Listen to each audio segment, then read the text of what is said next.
Good morning friends, welcome to my vlog. पावसाची रिमझिम आणि माहेरी जाण्याचा आनंद यासारखे दुसरे सुख नाही.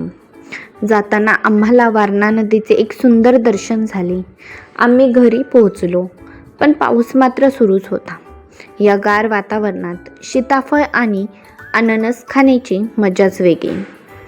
घरासमोर अगदी हिरवेगार वातावरण, म्हणजे सुंदर झाडे, हिरव्या मिरची, चिनी गुलाब, आळूची पाने, खाऊची पाने आणि सगळ्यांनाच आवडतील असे सुंदर गुलाब देखील फुललेले आहेत. विविध प्रकारची झाडे माझे घर अधिकच सुंदर आणि आकर्षक दिसत होते.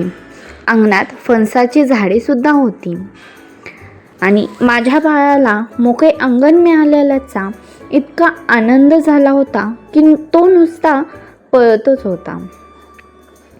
त्यानंतर मी थोडा वेळ TV पाहत बसले, पण बाळाला माझ्या सायकल चालवायची होती आणि त्याला नीट जमत पण नव्हते. तेव्हा त्याचा दादा म्हणाला की तू मागे बस, मी तुला फिरवतो. मग त्या दोघांची धमाल मस्ती सुरू झाली. तोपर्यंत रात्री 8च्या सुमारास पुन्हा पाऊस सुरू झाला.